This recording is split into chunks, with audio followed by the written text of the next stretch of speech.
දුරකථන අලුත් වැඩියා කරනකොට අපිට අදාළ ජංගම දුරකථනයේ සර්කිට් ඩයග්‍රෑම් එක ගන්න ගියාම ගොඩක් වෙලාවට බ්‍රෝනියෝ කියන සොෆ්ට්වෙයාර් එක පාවිච්චි කරන්න සිද්ධ වෙනවා. ඉතින් මෙන්න මේ සොෆ්ට්වෙයාර් එක පාවිච්චි කරන්න වෙන්නේ අපිට යම්කිසි මිලදී ගැනීමක් කරලා. ඉතින් ඒ වගේම තමයි අපිට කම්පියුටර් එකක් භාවිතා කරන්න සිද්ධ වෙනවා. සාමාන්‍යයෙන් මේ බ්‍රෝනියෝ එකට සමානව අපිට ෆ්‍රී පාවිච්චි කරන්න පුළුවන්. ඒ වගේම තමයි මොබයිල් ෆෝන් එකෙන් යූස් කරන්න පුළුවන් ඇප් එකක් තමයි මම ඕගොල්ලන්ට මේ කතා කරන්න ලෑස්ති වෙන්නේ. Play Store එකට ගිහිල්ලා මෙන්න මේ විදිහට MOOXY කියලා සර්ච් කරන්න පුළුවන්. මෙන්න මෙතනදී ඔයාලට පුළුවන් මේක ඩවුන්ලෝඩ් කරගන්න. ඊමේල් ඇඩ්‍රස් එකක් දීලා ෆෝන් නම්බර් එකක් දීලා අලුතෙන් පාස්වර්ඩ් එකක් දීලා ලොග් වෙන්න පුළුවන්. මෙන්න මේ විදිහට ඇප් එක ඕපන් වුණායින් පස්සේ මෙන්න මේ වගේ තමයි ඔයගොල්ලන්ට බලා ගන්න පුළුවන් වෙන්නේ. ඩයග්‍රෑම් වලට ගියායින් පස්සේ ජංගම දුරකථන මොඩල් කීපයක් තියෙනවා. මෙන්න මේ විදිහට. මෙතනදී මම උදාහරණයක් විදිහට මෙන්න මේ Samsung කියන මොඩල් එක අරගෙන පෙන්නන්නම්. මෙන්න මෙතනදී අපිට සර්ච් කරගන්නත් පුළුවන්. මම මෙතන ඔයගොල්ලන්ට සර්ච් කරලා පෙන්නන්නම් A02 කියලා. මෙන්න විදිහට සර්ච් කරාම මෙන්න විදිහට ඩයග්‍රෑම් එක මේ ෆෝන් එකේ ඩයග්‍රෑම් එක අපිට ගන්න පුළුවන්. A02 එකේ ඩයග්‍රෑම් එක. මෙන්න මේ විදිහට අපි ඇතුළට ගියාම මේ තියෙනවනේ. මේකේ ඩයග්‍රෑම් එක මෙන්න විදිහට PDF එකක් විදිහට බලා ගන්න පුළුවන්. මේකේ පිටු 24ක් තියෙනවා. ඉතින් මේ A02 කියන ෆෝන් එකේ ඩයග්‍රෑම් එක සම්පූර්ණයෙන්ම මෙන්න මේ ෆෝන් එකේ ෆ්‍රී අපිට බලා ගන්න පුළුවන්. මෙන්න විදිහට එකක් තෝරගෙන මෙන්න මේ zoom කරලා මෙන්න මේ විදිහට zoom කරලා ඒ අදාළ ස්ථානයේ කැප් එකේ වැලියු එක එතනට අවශ්‍ය වෝල්ටේජ් එක කීයද මෙන්න මේ වගේ ගොඩාක් ලොකු අදහසක් ගන්න පුළුවන්. ඉතින් මෙන්න මේ ඩයග්‍රෑම්. ඉතින් මේක භාවිතා කරන විදිය ජංගම දුරකථන අලුත් වැඩියා කරන ගොඩක් අය දන්නවා. මෙන්න මෙතන direct solution and diode value කියලා තියෙන එකට ගිහිල්ලා බලමු.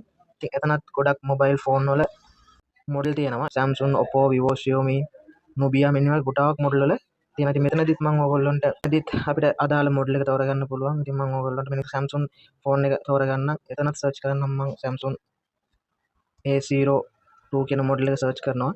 ඉතින් සර්ච් කරාම මෙන්න මේ විදිහට A02 එකේ මොඩල් දෙකක් ආවා. ඉතින් මේ මොඩල් දෙකම A02s එක ආවා, A02 එක ආවා. ඉතින් මෙන්න මේ මොඩල් දෙකම තියෙනවා. අපිට අදාළ එක මෙන්න මේ විදිහට අරගෙන ඒකෙදිත් අපිට මෙන්න මේ විදිහට කැමරා සර්කිට් එක බලා ගන්න පුළුවන්, charging සර්කිට් එක, ඊට පස්සේ මෙන්න මේ විදිහට headphone සර්කිට් එක, display light සර්කිට් මෙන්න මේ විදිහට පල්ලෙහාට තියෙනවා. මෙන්න මේ පල්ලෙහාට ගොඩාක් මේකේ කොටස් වශයෙන් මෙන්න මේ විදිහට කඩලා තියෙනවා. ඉතින් අපි උදාහරණයකට මෙන්න මේ charging සර්කිට් එක කියන එක අරන් බලපුවාම මෙන්න මේ විදිහට charging line එකේ සියලුම line ටික බලා ගන්න පුළුවන්. මේ ෆෝන් එකේ charging IC එකේ ඉඳන් වෝල්ටේජ් යන පාත් ටික ඒ අදාළ කොම්පොනන්ට් වලට සම්බන්ධ වෙලා තියෙන කොතනින්ද කොහොමද කියන ආකාරය සම්පූර්ණයෙන්ම මේකේ අදහසක් අපිට ගන්න පුළුවන්. හරි ඊළඟට තව දැන් මම ඔයාලට පෙන්නන්නම්.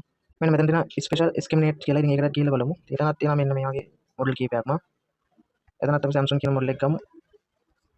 A02 කියලා සර්ච් කරමු. මෙන්න මෙතන A02 ෆෝන් එක ආවා. ඉතින් එතන ඇතුළේ ගිහලා බලමු. ඉතින් එතනත් තවත් අපිට සර්කිට් කොටස් බෙදලා තියෙනවා. මේ SIM සර්කිට් එක තියෙනවා, ටච් සර්කිට් එක. මේ වගේ හැම එකක්ම මේ ඔඩියෝ සර්කිට් එක මේ වගේ හැම එකක්ම අපිට කොටස් විදිහට බෙදලා ඒකට අදාළ ඩයග්‍රෑම් ටික බලා ගන්න පුළුවන් විදිහට මේ ඇප් එකෙන් හදලා තියෙනවා. ඉතින් මේක අපිට ෆ්‍රී තමයි පාවිච්චි කරන්න දීලා තියෙන්නේ. ඉතින් ෆ්‍රී පාවිච්චි කරන්න දීලා තියෙන අපිට ලොකු වැඩක් කරන්න පුළුවන්. රිපෙයාර් කරන ගොඩක් යාළුවන්ට මාරු විදිහට වැදගත් වෙයි. මොකද මොබයිල් ෆෝන් එකම මේකට ඇක්සස් තියෙන හින්දා. ඉතින් මෙන්න මේ විදිහට ගියාම එයා දාලා පින් අවුට් එක ඊට පස්සේ එතනට අවශ්‍ය වෝල්ටේජ් එක, ඔඩියෝ සවුන්ඩ් IC එක. ඉතින් මේ හැමදේම ගැන සම්පූර්ණ අදහසක් මේකේ ගන්න පුළුවන්. ඉතින් මේක පාවිච්චි කරන විදිය ටෙක්නීෂියන්ලා ගොඩක් කට්ටිය දන්නවා. ඉතින් මට ඕන වුණේ ඔයාලට මෙන්න මේ විදිහේ ඇප් එක ඔයාලට පෙන්නලා ඉතින් මේක අපිට ෆ්‍රී පාවිච්චි කරන්න පුළුවන් වගේම මොබයිල් ෆෝන් එකෙන් යූස් කරන්න පුළුවන් නිසා අපිට ගොඩක් වැදගත් වෙනවා කියලා හිතෙනවා. ඉතින් ඔයාලත් මේ වගේ ඇප් මොනවා හරි යූස් කරනවා නම් කමෙන්ට් සෙක්ෂන් එකේ කමෙන්ට් එකක් විදිහට දාගෙන යන්න. ඉතින් ඔයාලගේ අදහසත් යටින් කමෙන්ට් කරගෙන යන්න. ඉතින් හැමෝටම ජය වේවා.